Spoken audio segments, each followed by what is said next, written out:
आप सभी को रमों का नमस्कार। अलजेब्रा के इस लेसन में आपका हार्दिक स्वागत है, जिसमें हम कुछ बेसिक फॉर्मूलों की बात करेंगे। चलिए शुरुआत करते हैं। और देखिए अभी हम लोग इस एक्सप्रेशन में क्या देख रहे हैं। जैसे लेट्स से मैंने कहा कि आपके पास a plus B plus C का होल स्क्वायर अगर है तो वो किसके बराबर होता है। वो होता है ए square plus B square plus C square plus twice of A B plus B C plus C. ठीक है। अब अगर आप इसमें मुझसे पूछते कि भाई a plus B minus C का होल स्क्वायर क्या होगा, तो कुछ भी नहीं करना है। राइट हैंड साइड में सिर्फ c की जगह माइनस सी रखोगे, ये टर्म तो तीनों सेम रहेंगे। यहाँ जहाँ जहाँ c आ रहा है वो क्या हो जाएगा, आपका नेगेटिव हो जाएगा।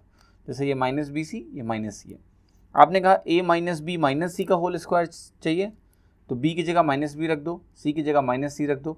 ये तीनों टर्म में कोई फ़र्क नहीं पड़ेगा क्योंकि स्क्वायर्स हैं। यहाँ c की जगह माइनस सी, बी की जगह माइनस बी रखोगे तो ये टर्म प्लस में ही रहेगा, ये टर्म माइनस सी हो जाएगा। तो मैं उस माइनस वाले को अलग से नहीं लिख रहा हूँ।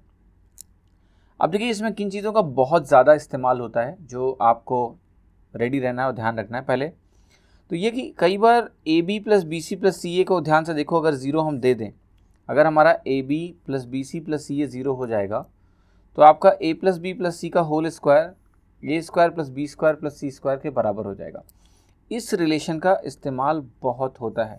आपको लेट्स से कि मैंने ऐसा ही बोल दिया, मैंने सीधे आपको ये रिजल्ट दे दिया कि ए प्लस बी प्लस सी का होल स्क्वायर आपका ए square plus B square plus C square के बराबर है, तो आप कहोगे इसका मतलब आपका A B plus B C plus C A zero के बराबर है। अब देखिएगा A B plus B C plus C A is equal to zero की एक खास बात और है कि अगर इसको ए बी सी आप डिवाइड कर दो तो ये वन अपॉन ए, यहाँ से वन अपॉन ए मिलेगा, यहाँ से वन अपॉन बी मिलेगा, यहाँ से आपको वन अपॉन सी मिलेगा, ये ज़ीरो हो जाएगा। तो आपको इस तरीके से भी ध्यान रखना है कि अगर जो मैं बोल रहा हूँ कि A B plus B C plus C A zero है, that is equivalent to one upon A one upon B plus one upon C equal to zero.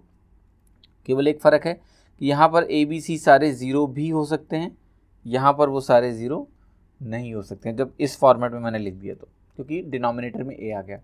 पर अगर नॉन ज़ीरो वैल्यूज़ की बात कर रहे हैं तो ए प्लस बी का सी का होल स्क्वायर अगर A square plus B square plus C square के बराबर है तो we can say A B plus B C plus C A zero है। We can say one upon A plus one upon B plus one upon C equal to zero है। ये expression देखिए इस format में भी कई बार देखिए आपको जानना है कि यही स्क्वायर फॉर्मेट्स हैं, बट इसी में कभी कभी इस तरह से लिख के आ जाता है और आपको लगता है कि ये तो यही वाला लिखा है। नहीं, थोड़ा सा फ़र्क है, तो वो आपको जानने की ज़रूरत है। जैसे यहाँ पर क्या लिखा हुआ है, ए square plus B square plus C square minus A B minus B C minus C है। अब आपसे अगर पूछा जाए कि बताओ ये जो वैल्यू है ये किसके बराबर है, तो इस रिलेशन को ध्यान से देखना। अगर हम एक हाफ ले लें तो ये two A square two B square two C square बनेगा, ये सारे two A B two B C two C A बन जाएंगे। फिर आप इसको ऐसे लिख सकते हो, ए माइनस बी का whole square B minus C का whole square C minus C का होल स्क्वायर। बहुत ही इंपॉर्टेंट एक्सप्रेशन है, इसका कई बार इस्तेमाल होता है। ठीक है। आप अगर ध्यान से देखें तो इसी एक्सप्रेशन को हम ऐसे भी लिख सकते थे कि ए प्लस बी प्लस सी का होल स्क्वायर है, पर वहाँ मुझे पता है क्या होता है, plus two A B plus two B C plus two C A, तो मैं इसी को minus three times A B plus B C plus C A भी लिख सकता हूँ। ठीक, ये जो टर्म दिया हुआ है ए square plus B square plus C square, अगर मैं इसको A plus B plus C के फॉर्म में लिखना चाहूँ तो it will be A plus B plus C का whole square minus three times A B plus B C plus C A. तो ये बहुत ही इम्पॉर्टेंट है कि आप इसको भी कहीं ना कहीं अच्छे तरीके से समझ लें। किसी भी फॉर्मेट में एग्ज़ाम में क्वेश्चंस आ जाते हैं तो you should be ready for everything. For example जैसे मैं इसी को ऐसे पूछता आपसे, इसी एक्सप्रेशन को ऐसे पूछता कि A square plus B square plus C square आपको दिया हुआ है और ये यहाँ पर plus A B plus B C plus C A is equal to zero है, तो ये किसके बराबर होगा, ज़ीरो नहीं। तो आप कहते हैं इसको हम कई तरीके से लिख सकते हैं। जैसे मैंने कहा यहाँ हाफ से मल्टीप्लाई करो, हाफ से मल्टीप्लाई करने पे ये क्या बन जाएगा आपका, ये बन जाएगा ए प्लस बी का होल स्क्वायर। हाफ से मल्टीप्लाई किया तो हाफ यहाँ टू से मल्टीप्लाई किया, यहाँ बी प्लस सी का होल स्क्वायर, यहाँ सी प्लस ए का होल स्क्वायर। तो ये एक चीज़ है जो आपको देखनी है। सिमिलरली आप इसको ऐसे भी लिख सकते हो कि ये बन जाएगा A plus B plus C का होल स्क्वायर और साथ में माइनस, देखो two A B two B C two C A चाहिए होता है। अगर हम ये लिखते हैं, यहाँ एक था एक नहीं था, तो minus A B plus B C plus C A, right. तो आपको ये अंडरस्टैंड करने की ज़रूरत है कि ये फॉर्मेट्स कैसे आ रहे हैं, ताकि आप एग्ज़ाम में लेट्स से कि मेरी उम्मीद ये है कि आप इनको क्विकली लिखेंगे, राइट। मतलब इतनी प्रैक्टिस आपकी होनी चाहिए कि इसको देखते ही आपको ये सोचने में वक्त ना लगे, इसको देखते ही ये सोचने में आपको वक्त ना लगे, इवन ये फॉर्मेट भी टाइम ना ले आपसे। तो you need to just be little alert. थोड़ी सी इनकी प्रैक्टिस आप करके रखोगे तो आपको दिक्कत होगी भी नहीं, ठीक है, आसानी से आप इसको कर पाओगे। आगे बढ़ते हैं। अब देखिए आपने जो अभी सीखा है उसका इस्तेमाल कहाँ हो जाता है। यहाँ पर एक एक्सप्रेशन मैंने आपके सामने लिखा है, A cube plus B cube plus C cube minus 3abc को अगर आप रिप्रेजेंट करें तो it is going to be A plus B plus C into A square plus B square plus C square minus A B minus B C minus C है। अब देखो ये जो फैक्टराइजेशन है ये बहुत इंपॉर्टेंट है, एग्जामिनर को ये इतना पसंद है कि इस पर हमेशा सवाल आते ही आते हैं। तो ये फैक्टराइजेशन आपको 100% पता होना चाहिए, ठीक है, ए plus B plus C into this this this. साथ ही साथ देखना कि अगर यही फॉर्मेट है, इसको मैं दूसरे तरीके से लिखना चाहूँ तो ए प्लस बी प्लस सी लिख सकता हूँ, प्लस अंदर ये जो वैल्यू लिखी है, अंदर ये जो वैल्यू लिखी है इसको आपने अभी देखा है, इसको हम अलग अलग फॉर्मेट में लिख सकते हैं। तो इसी तरह से ये एक्सप्रेशन भी अलग अलग फॉर्मेट में कन्वर्ट हो जाएगा। जैसे इसको मैं लिख सकता हूँ ए प्लस बी प्लस सी का होल स्क्वायर, तो इसमें 2ab 2bc 2ca आ गया, तो ये माइनस 3ab bc ca बन गया। आपको पता है इसको आप एक तरीके से और लिख सकते हो, वो क्या है, ए plus B plus C into, यही एक्सप्रेशन आपका एक तरीके से और लिखा जा सकता है कि आप हाफ बाहर निकाल लो, देन ये वैल्यू कन्वर्ट हो जाती है ए माइनस बी का whole square plus B minus C का whole square plus C minus A का होल स्क्वायर। तो डिपेंडिंग ऑन कि क्वेश्चन में आपको किस तरह का फॉर्मूला यूज़ करना है, हम उसको उस फॉर्मेट में यूज़ कर लेंगे, ठीक है। फॉर एग्जांपल अगर किसी क्वेश्चन में कुछ ऐसा दिया हुआ है कि ए और बी का अंतर, बी और सी का अंतर, सी और ए का अंतर हमें छोटा छोटा दिया, फॉर एग्जांपल लेट्स से मैंने आपसे ऐसे पूछ लिया कि आपसे बोला मैंने कि ए बी सी, ठीक, मैंने बोला कि आपको मैंने प्रोवाइड कर दिया लेट्स से कि आपकी ए की वैल्यू है 199, बी की वैल्यू आपकी है 200 और सी की वैल्यू है 201, और मैं इंटरेस्टेड हूँ ये जानने में कि मेरा A cube plus B cube plus C cube क्या है। तो आप क्या लगाना पसंद करोगे, ये फॉर्मूला? बिल्कुल भी नहीं, क्योंकि यहाँ पर a प्लस बी प्लस सी बहुत बड़ा नंबर हो जाएगा, उसका स्क्वायर, और मुझे ए बी बी सी सी ये पता है क्या, नहीं मालूम है। तो आप कहोगे बेटर है हम इसको यूज़ करेंगे half of A plus B plus C, इन तीनों को जोड़ने पे आपको क्या मिलेगा 600, तो ये हो गया half of 600 into A minus B, देखो क्या है आपका 1, तो ये 1 स्क्वायर बनाएगा, बी माइनस सी क्या है आपका 1 स्क्वायर हो जाएगा, ये भी -1 है बट -1 लिखना नहीं है क्योंकि अल्टीमेटली 1 ही रहेगा वो। सी माइनस ए कितना है आपका, सी माइनस ए आपका कितना है 2, तो ये 2 का स्क्वायर हो गया 4, तो वैल्यू आपकी कितनी आ गई A cube plus B cube plus C cube 300 into 4 + 2 6 यानी 1800। देखो कितना आसानी से वैल्यू आपका निकल गया। तो जो भी एप्ट फॉर्मूला होगा वहाँ पर हम यूज़ करेंगे। एक चीज़ देखिए और अंडरस्टैंड करना कि इसमें एक पॉइंट और मैंने लिखा है जो कि बहुत ज़्यादा इंपॉर्टेंट है, जिस पे बहुत सारे क्वेश्चंस बनते हैं, वो ये कि अगर आप इस एक्सप्रेशन को बहुत ही ध्यान से देखें, अगर आप इस एक्सप्रेशन को बहुत ध्यान से देखें तो ये जो आपका वैल्यू है हाफ ए प्लस बी प्लस सी, हाफ क्या मतलब बेसिकली मैं कह रहा हूँ कि ये जो फैक्टर है आपका A plus B plus C, अगर ये 0 हो जाता है तो आपका A cube plus B cube plus C cube किसके बराबर होगा, क्योंकि ये राइट हैंड साइड पूरा 0 हो जाएगा, तो A cube plus B cube plus C cube minus 3abc 0 हो जाएगा, तो A cube plus B cube plus C cube आपका 3abc के बराबर हो जाएगा, राइट। तो ये काफ़ी इंपॉर्टेंट एक्सप्रेशन है, इसके बेसिस पे बहुत सारे क्वेश्चन आते हैं। सीधे यही पूछ लेते हैं कि ए प्लस बी प्लस सी 0 है अगर, तो बताओ कि A cube plus B cube plus C cube is equal to 3abc होगा, क्या होगा, whatever, you can directly use it. इसके देखिए कुछ वेरिएशंस भी आपको ध्यान रखने हैं।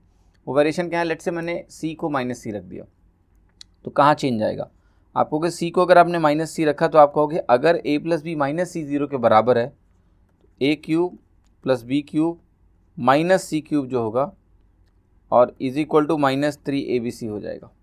Clear, try to understand. एक c को -c रखा तो ये एक्सप्रेशन कैसा होगा कि अगर a plus B minus C 0 होगा तब ये 0 होगा। तो ऐसे b को भी माइनस कर दो, लेट से मैंने कहा कि a b भी माइनस हो गया, a minus B minus C 0 है, तो कौन सा एक्सप्रेशन 0 बनाएगा आपका, a cube minus B cube minus C cube आपका क्या होगा, b और c अगर दोनों माइनस हैं तो क्या होगा, ये पॉजिटिव रहेगा, तो a cube minus B cube minus C cube आपका 3abc के बराबर होगा। तो इन सब चीज़ों की क्लैरिटी इंपॉर्टेंट है, क्वेश्चंस में बहुत हेल्प करती है आपको जल्दी से सॉल्व करने में। अब देखिए एक बहुत इंपॉर्टेंट एक्सप्रेशन है जो आपको पहले से मालूम होना चाहिए, तो क्वेश्चंस आपके लिए बहुत आसान बनेंगे। जब क्वेश्चंस करेंगे तो आपको दिखेगा भी ये चीज़ कि अगर आपका x जो है 4ab upon a plus B के बराबर है, x is equal to what 4ab upon a plus B, और अगर आपसे पूछा जाए कि x plus 2a upon x minus 2a और x plus 2b upon x minus 2b, अगर 2 के बराबर है, अगर 2 के बराबर है, 2 के बराबर नहीं एक्चुअली इक्वल टू 2 होता है, ये कहने का मतलब है कि अगर x आपका 4ab upon a plus B है तो x plus 2a upon X minus 2a plus x plus 2b upon X minus 2b किसके बराबर होगा? 2 के बराबर होगा। तो let me explain it in bit more, मैं आपको थोड़ा सा डिटेल में इसको समझाना चाहता हूँ, ठीक है। तो ज़रा इसको ध्यान से समझते हैं। इसके पहले आपको एक एक्सप्रेशन बताऊँगा जो ध्यान रखिएगा। अगर आपके पास मैं कभी बोलूँ कि भाई मेरे पास a प्लस बी है अपॉन a माइनस बी है प्लस मेरे पास a माइनस बी है अपॉन a प्लस बी है, तो ये एक्सप्रेशन आपको क्या देता है ये ज़रा समझते हैं। ये एक्सप्रेशन अगर आप शॉर्ट आउट करोगे तो आपको मिलेगा a प्लस बी का होल स्क्वायर, यहाँ मिलेगा आपको a माइनस बी का whole square.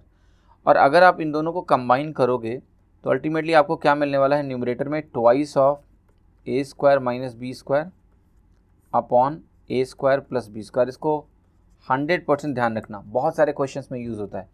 a plus B upon a minus B plus a minus B upon a plus B अगर है तो that is equal to twice of a square minus B square upon a square plus B square. ध्यान होना चाहिए। Simply अगर मैं आपसे बोलूँ कि a plus B upon a minus B है और माइनस आपका a minus B upon a plus B है, ऐसा a plus B upon a minus B, a minus B upon a plus B minus में, तो ये वैल्यू जो आपकी बनती है ये बनती है 4 times A B upon A square minus B square. देखो 2ab इसके साथ आ जाएगा, 2ab इसके साथ आ जाएगा और a square plus B square तो कैंसिल आउट हो जाएंगे, तो ये बनेगा 4ab upon A square minus B square, right. ये दोनों जो एक्सप्रेशंस मैंने आपके सामने लिखे हैं इनको आप बाय हार्ट कर लो, that is very important because आपका जो प्रॉब्लम सॉल्विंग है वो इम्प्रूव हो जाएगा इन दोनों एक्सप्रेशन से, और कई सारे क्वेश्चंस में इनका इस्तेमाल होता है, ठीक है। अब मैं वापस आता हूँ ज़रा इसी एक्सप्रेशन पे, आप खुद देखो ये उसी का डेरिवेटिव है। आप अगर केवल इतना एक्सप्रेशन देखते हो तो आप कहोगे कि X plus 2a upon X minus 2a है, यानी a plus B upon A minus B है, और प्लस आपका क्या है ये a plus 2b upon X minus 2b है। तो जो अभी आप देख के आए हो और ये जो एक्सप्रेशन आप अभी देख रहे हो, क्या ये दोनों सेम है? Are they same? कन्फ्यूज़न होता है प्रिलिमिनरी देख के कि भाई सेम है, ऐसा नहीं है। जो मैंने आपको अभी अलग लिख के बताया है वो आपको ध्यान से देखना है, वो डिफरेंट है। This is not same as what is given. हमें आपको अगर देखना है दोनों एक्सप्रेशन को आप कंपेयर करो ना, ज़रा देखो ध्यान से, ये प्लस 2a है, ये माइनस 2a है, ये प्लस 2b है, माइनस 2b है। एक्चुअली में कैसे सॉल्व करना है तो कैसे होता है, आप यहाँ से x अपॉन 2a निकालोगे तो x अपॉन 2a आपको क्या मिलेगा? 2b upon a plus B मिलेगा। और अगर आप x अपॉन 2b निकालते हो तो आपको क्या मिलेगा? आपको मिलेगा 2a upon a plus B. अब अगर आप निकालते हो या CND लगा दो, कंपोनेंडो डिविडेंडो, तो आपको ये बनेगा मेरा x plus 2a upon X minus 2a, और ये वैल्यू आपकी कितनी हो जाएगी? 3b plus a upon a minus B. और यहाँ पर अगर आप निकालते हो x plus 2b upon X minus 2b, तो ये वैल्यू आपकी हो जाएगी 3a plus b upon b minus a। That is what the values will become. ऐसी सिनेरियो में अगर आप x प्लस 2b निकालते हो तो इस तरह का सिनेरियो आपका बनेगा। अब अगर इन दोनों को आप कंबाइन कर दो और LCM इनका लेने की ज़रूरत ही नहीं है क्योंकि a माइनस बी और b माइनस a, तो आपको खुद दिखेगा कि जब आप इनको सिंप्लीफाई करोगे तो b minus a minus B cancel होगा, ऊपर से 2 बचेगा। तो दैट इज़ वाई ये एक्सप्रेशन उसकी तरफ लगता है लेकिन होता नहीं है, ठीक है। तो ये आपको ध्यान रखना है कि वो दोनों डिफरेंट चीज़ें हैं, ये दोनों, ये और वो अलग चीज़ें हैं, बट दोनों का आपको ध्यान रखना है कि ये एक्सप्रेशन दिखेगा डायरेक्टली यूज़ करेंगे, ठीक है, ये आप ध्यान रखना। फिर एक और इंपॉर्टेंट चीज़ है, देखिए x अगर √3/2 होता है तो रूट ऑफ 1 प्लस एक्स आपका √3 प्लस 1/2 होता है, √1 माइनस एक्स आपका क्या होता है? √3 माइनस 1/2 होता है। ये भी ध्यान रखना, स्टैंडर्ड वैल्यू के साथ ये कई बार इस्तेमाल होता हुआ आपको मिलेगा, तो पता होना चाहिए कि अगर x मेरा √3/2 है तो रूट ऑफ 1 प्लस एक्स अगर मैंने निकाला तो दिस विल बी √3 प्लस 1/2, इसका सिंप्लीफाइड फॉर्म। बेस्ट चीज़ पता है क्या आपको कि अब अगर आप √3/2 अंदर रखोगे तो बाद में सिंप्लीफाई करोगे, आपको पहले पता है कि रूट ऑफ 1 प्लस एक्स क्या होगा? √3 plus 1/2। Root of 1 minus X क्या होगा? That is √3 minus 1/2। सो इसके वजह से आप क्वेश्चंस को, कई सारे सवाल जो इस पर बेस्ड होंगे हम लोग फटाफट जल्दी कर पाएंगे, ये आपको ध्यान रखना है, ठीक है। एक और चीज़ देखिए आपको ध्यान रखना है जो बहुत सारा इस्तेमाल होगा अलजेब्रा में, सर्ड के क्वेश्चंस होंगे बहुत सारे, कि A square minus B square कभी भी अगर 1 के बराबर है तो आपको पता है ये क्या होता है? a minus B into A plus B is equal to 1। तो a माइनस बी आपका हम लिख सकते हैं 1 अपॉन ए प्लस बी, ठीक, या फिर a प्लस बी को हम बोल सकते हैं 1 अपॉन ए माइनस बी, जब भी ए स्क्वायर माइनस बी स्क्वायर 1 के बराबर है। मैं आपको कुछ एग्जाम्पल दे देता हूँ। जैसे एक टर्म, जैसे यूजुअली जब आपको क्वेश्चन मिलेंगे तो सर्ड फॉर्म में क्वेश्चंस मिलेंगे। मैं बात कर रहा हूँ लेट्स से 7 + 4√3। अगर आप इस नंबर को ध्यान से देखो तो आप कहोगे if I assume this to be A और if I assume this to be B, जरा थोड़ी देर के लिए देखो कि a² - b² क्या है। अगर मैंने a² - b² यहाँ पर देखा तो इट इज़ 49 - 48 1 है, यानी हम इसी वाले केस की बात यहाँ कर रहे हैं। तो उस केस में a - b आपका 1/a + b होता है। इसका मतलब कभी भी अगर आप 7 + 4√3 की बात करें और आपको दिख गया कि ये 49 - 48 1 है, तो 7 + 4√3 7 - 4√3 के बराबर है। ठीक है, यही लिखा हुआ है। और अगर आप 7 - 4√3 बोलते हो तो ये आपका 1/7 + 4√3 के बराबर है। a - b is 1/a + b, a + b is 1/a - b। पर इतने से काम नहीं चलेगा, आपको ये समझना पड़ेगा कि अगर मैंने दोनों लेट से a - b और a - b को जोड़ा, मेरा कहने का मतलब मेरे पास है 7 - 4√3। और ये कैसा है, ये ऐसा है कि जहाँ पर इन दोनों का सम कितना आ रहा है, इन दोनों का अगर मैं a और b इसको मानूँ, ये मेरा a है 7 और ये 4√3 है, इसका स्क्वायर करके डिफरेंस लूँ 1 आ रहा है। तो जब भी मैं 7 - 4√3 लिखूँगा और 1/7 + 4√3 लिखूँगा तो ये वैल्यू पता है क्या होगी, पहले वाले टर्म को पकड़ लो, सॉरी 1/7 - 4√3, दोनों जगह सेम चीज़ें हैं। तो पहले वाले टर्म को आपको पकड़ना है 7 जब प्लस है यहाँ पर, और कैसा नंबर है कि a² - b² इज़ 1, तो 7 और 7 को पकड़ के डबल कर देना है, 2 ये बोल रहा है यानी ये 14 हो गया। सिमिलरली आपने सम किया, कोई कहानी चेंज नहीं होगी। क्यों ऐसा हो रहा है, बहुत सिंपल है। a + b 1/a - b क्या हो जाएगा, a + b के बराबर हो जाएगा, b कट जाएंगे, 2a हो गया, a + b हो गया, 1/a + b हो गया। आप खुद बताओ मुझे कि 1/a + b क्या होगा, a - b के बराबर होगा, b कट गया, 2a। तो यहाँ अगर मैं कहूँ आपसे 7 + 4√3 और यहाँ मैं आपसे बोलूँ +1/7 + 4√3, कोई अंतर नहीं आएगा, ये भी वैल्यू आपकी 14 के बराबर होगी। Then you have a - b minus 1/a - b। आप बताओ 1/a - b क्या होगा, a + b होगा, माइनस करोगे a और a कैंसिल हो जाएगा, क्या मिला -2b। इसका मतलब क्या है कि जब हम डिफरेंस ले रहे हैं, यहाँ भी वही लिखा हुआ है, यहाँ भी वही लिखा हुआ है, लेकिन हम क्या ले रहे हैं, डिफरेंस ले रहे हैं। तो जब सब्ट्रैक्ट करें तो दूसरा वाला टर्म पकड़ना है हमें और दूसरे वाले टर्म का डबल कर देना है। यहाँ -b है तो -b का डबल कर दिया। जब हम ऐड कर रहे थे तो हमें पहला वाला टर्म पकड़ना था, उसका डबल करना था। सब्ट्रैक्ट करें तो पहला वाला टर्म -b है, इसका डबल कर देंगे। यानी अगर आपने कहा कि मेरे पास 7 - 4√3 है और इसको मैंने सब्ट्रैक्ट किया 7 - 4√3, ऐसे दोनों को सब्ट्रैक्ट किया, तो मैं दूसरा वाला टर्म पकड़ूंगा और डबल करूंगा। दूसरा वाला टर्म मेरा क्या है, 4√3 माइनस के साथ डबल करूंगा तो -8√3 बन जाएगा। इस केस में आएंगे जिसमें a + b और -1/a + b है, वही केस ले रहा हूँ 7 + 4√3, सॉरी 7 - 4√3 ले लो, ठीक है। और मतलब सॉरी 7 + 4√3 लिया मैंने, माइनस यहाँ लिया 7 + 4√3, सब्ट्रैक्ट कर रहा हूँ, दूसरा टर्म पकड़ के डबल करना है, 4 2 8√3 आ गया। तो ये बेसिक है जो आपको अंडरस्टैंड करके चलना है कि जब भी इस तरह के क्वेश्चंस होंगे जहाँ पर a² - b² 1 के बराबर होगा, देन हम इस तरह से चीज़ें कर सकते हैं और ये हमें बहुत हेल्प करेगा। बहुत सारे क्वेश्चंस में इसका एप्लीकेशन होगा और आपके लिए काफ़ी हेल्पफुल रहेगा, तो इसको अच्छे से अंडरस्टैंड कर लीजिए।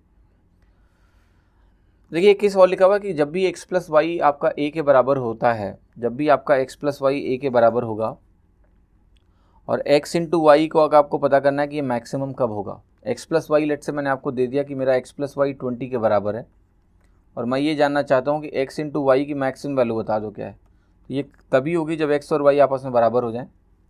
x और y आपस में बराबर हो गए तो दोनों 10 हो जाएंगे, तो 10 × 10 x × y कितना हो जाएगा, 100, ये मैक्सिमम वैल्यू होगी। ध्यान रखिएगा जब भी x + y आपको दिया हो 20 के बराबर और मैं आपसे पूछूं कि x × y की मैक्सिमम वैल्यू क्या है, तो वो तभी होगी जब x और y बराबर हो आपस में। इस तरह से a के टर्म में देखो x + y अगर a है तो x × y मैक्सिमम तब होगा जब आपका x y के बराबर हो जाए, और x अगर y के बराबर हो गया तो आपको पता है सिंपली कि ये अगर a है तो a/2 हो गया, तो x × y की मैक्सिमम वैल्यू क्या हुई, a²/4। a के टर्म में a²/4, और अगर आपको निकाल के रखना है तो रख लो। दूसरी चीज़ कि अगर आपको x × y दिया हो, जैसे मैंने आपसे बोल दिया कि मेरा x × y लेट से 100 है और मैं जानना चाहता हूँ कि x + y की मिनिमम वैल्यू बता दो क्या होगी। मिनिमम x + y की मिनिमम वैल्यू तब होगी जब x और y आपस में बराबर हो जाए। x और y अगर आपस में बराबर हो गए तो आपको पता है दोनों कितने हो गए, 10 और 10 हो गए।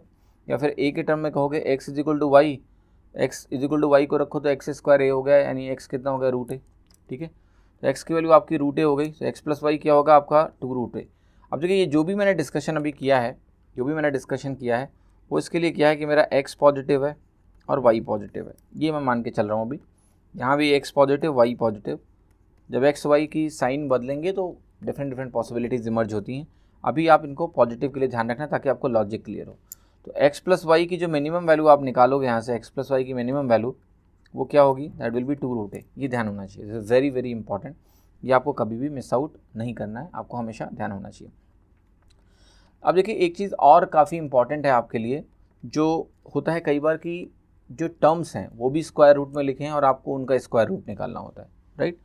मेरा कहने का मतलब है वो मैं आपको अभी 1 मिनट में समझाता हूँ। जैसे लेट्स से कि मैंने आपको एक टर्म दिया और वो टर्म है आपका 4 प्लस 2√3, ऐसा एक टर्म दिया और मैंने आपसे कहा कि मुझे इसका स्क्वायर रूट चाहिए, यानी 4 प्लस 2√3 का आपको स्क्वायर रूट निकालना है। तो इस केस को कैसे आप जल्दी करोगे, देखिए इट्स वेरी इजी। आपको बस ये समझना है कि भाई a प्लस बी का जब भी मैं होल स्क्वायर लिखता हूँ तो वो क्या होता है आपका a square plus B square plus 2ab होता है कि नहीं होता है, that is how it happens. अब अगर मेरा एक part let's say square root में है, सो क्या मैं इसको ऐसे लिखने की कोशिश करूं कि मेरे पास जो नंबर है लेट से वो ऐसा है, मान लेते हैं आपका एक पार्ट तो a है और एक पार्ट या m और n के टर्म में कर लो, इसको बोल दो m है और ये आपका रूट n है और इसका स्क्वायर करो आप तो क्या मिलेगा आपको मिलेगा m square plus n, right, है तो रूट n का भी स्क्वायर है वो, तो m स्क्वायर प्लस n लिखोगे प्लस आपको क्या मिलेगा 2m रूट n, ऐसा कुछ मिलेगा। That is what we can see from here कि दो टर्म मुझे इस तरीके से मिलेंगे। अब जरा एक बात आपको जो देखनी है वो ये देखनी है कि हमें क्या करना है कि हमारी जो इक्वेशन होगी वो कुछ इस फॉर्मेट में दी होगी, हमें इस फॉर्मेट से वापस इस फॉर्मेट में मान लिया आना है, ठीक है। तो कैसे करेंगे, प्रोसेस कैसे करोगे आप क्वेश्चन को, सबसे पहला काम आपको ये करना है कि यहाँ जो कुछ भी लिखा हुआ है उसको आपको 2 के फॉर्म में रिप्रेजेंट करने की नीड पड़ेगी, इन द फॉर्म ऑफ 2। जैसे 4√3 है, 4 प्लस 2√3 है तो आप कहोगे ये तो 4 है प्लस ये जो वैल्यू है मेरी वो 2 इंटू जो भी लिखा हुआ है वो क्या होगा, ये उन दोनों नंबर का, अभी मैं यहाँ से कंपेयर नहीं करा रहा हूँ, आपको कन्फ्यूज़न होगा, आप सीधे पहले वाले को देखो। मैंने कहा कि जैसे ही मैंने 2ab लिखा तो ये जो मेरा नंबर है ये क्या रिप्रेजेंट कर रहा है, क्या ये नंबर मेरा a इंटू बी रिप्रेजेंट कर रहा है, यस। अब अगर ये a इंटू बी को रिप्रेजेंट कर रहा है तो इसका जो स्क्वायर होगा वो a square into B square को रिप्रेजेंट करेगा कि नहीं, 3, yes, a square into B square को रिप्रेजेंट करेगा।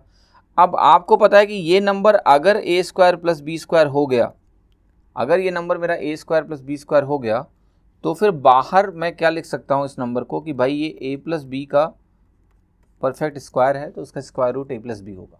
Clear, that is the question.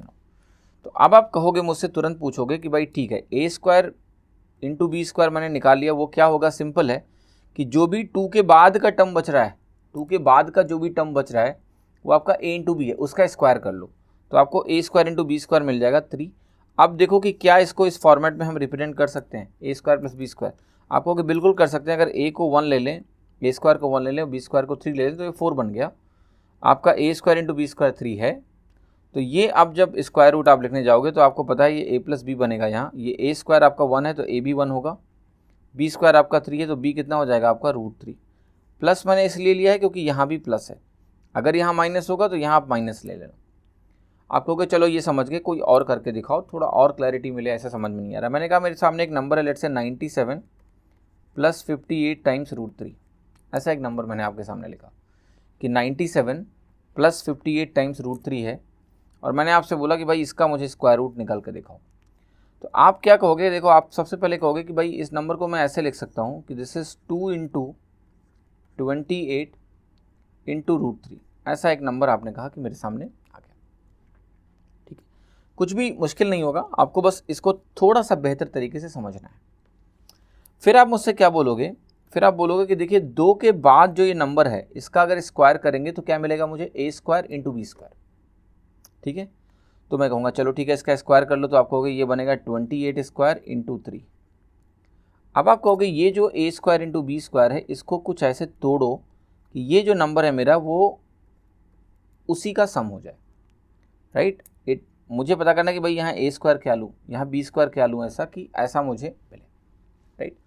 तो यहाँ पर आपको थोड़ा हिट एंड ट्रायल करने के लिए क्या करना पड़ेगा, इस 28 को 4 स्क्वायर इंटू 7 स्क्वायर इंटू 3 के फॉर्म में ब्रेक करो, ऐसे ये बन गया। अब आप देखो कोशिश क्या करनी है आपको, वो आपको समझना है कैसे होगा। अगर मैं यहाँ पर इस नंबर को देखूँ 7 स्क्वायर क्या होता है 49 और 4 स्क्वायर इंटू 3 क्या होता है, ज़रा बताओ। ये 48 होता है कि नहीं होता है? ये 48 होता है। अब आप कहोगे 49 प्लस 48 97 है, मिल गए दोनों नंबर। आप कहोगे ये मेरा ए स्क्वायर हो गया और ये मेरा बी स्क्वायर हो गया, राइट। और यहाँ जो कि प्लस था तो अब आपका स्क्वायर रूट हो जाएगा ए यानी 7 प्लस बी का स्क्वायर रूट निकालो।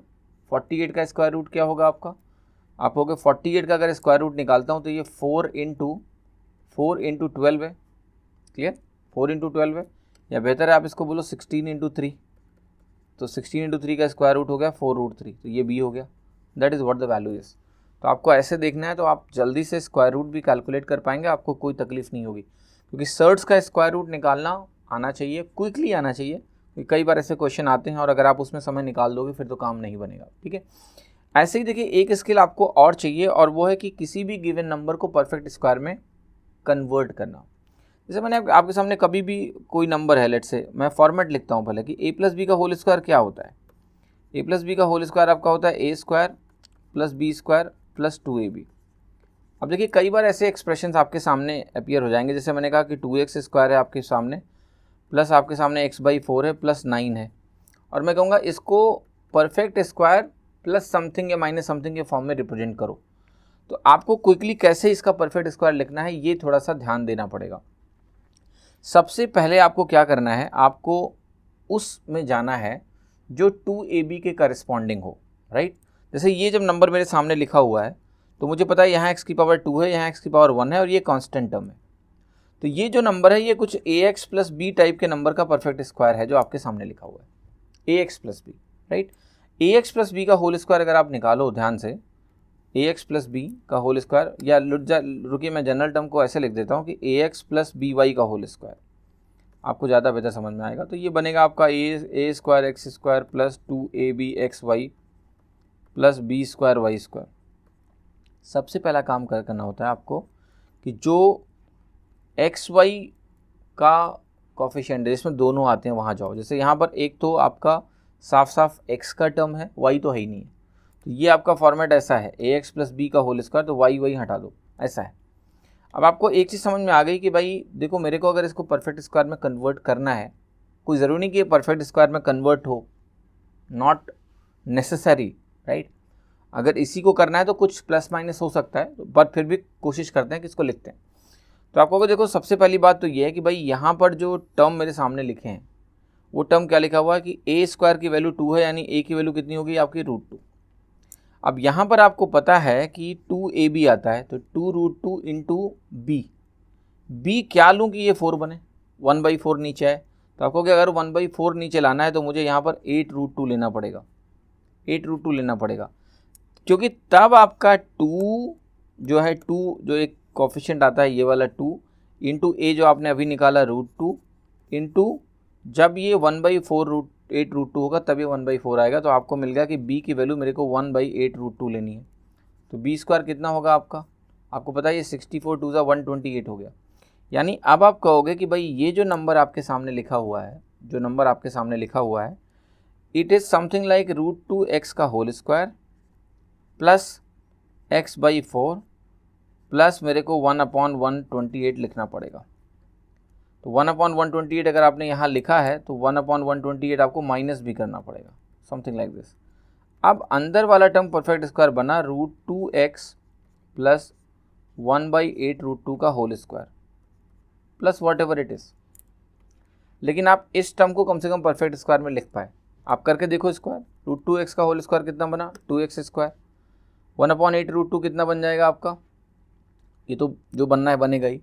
जो बीच वाला टर्म है इसको आप बस मैच कर लो, तो आपको हो गया twice of √2x into 8√2 into 8√2, ऐसे करोगे ये कैंसिल होगा, आपको वैल्यू मिल गई 1/4।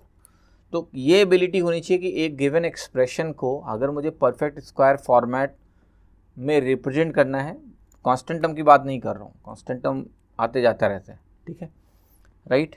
तो वो क्या होगा, जैसे ये क्वेश्चन ऐसा भी हो सकता था आपसे कि इन्होंने ऐसे बोला और बोल दिया ये k है, और उन्होंने आपको बोल दिया कि बताओ ये परफेक्ट स्क्वायर है, ऐसा क्वेश्चन दे दिया उन्होंने कि 2x square plus x/4 plus के आपका एक परफेक्ट स्क्वायर है, तो के की वैल्यू क्या है, what is the value of के, ये ऐसे क्वेश्चन आ सकते हैं। तो आप कहोगे अगर ये परफेक्ट स्क्वायर है तो अभी हमने निकाला कि भाई बी की वैल्यू मेरी क्या होनी चाहिए, 1/8√2, और के क्या है 1/b² हो जाएगा, के आपका सॉरी क्या हो जाएगा b² हो जाएगा, और के अगर आपका b² हो जाएगा देन के की वैल्यू b² के हिसाब से कितनी होगी 1/128, दैट्स द आंसर, क्योंकि क्वेश्चन कह रहा है कि ये परफेक्ट स्क्वायर है। तो ऐसे सवाल भी आते हैं, be ready for everything and just make sure कि आप परफेक्ट स्क्वायर जल्दी निकाल पाएँ, स्क्वायर रूट जल्दी निकाल पाएँ, ये आपके क्वेश्चंस को बहुत बहुत आसान कर देगा, ठीक है। तो उम्मीद करता हूँ लेसन आपको पसंद आया होगा, बाकी अभी बहुत सारे क्वेश्चंस करेंगे और उसके थ्रू आपकी बहुत सारी क्लैरिटी होगी। Thank you.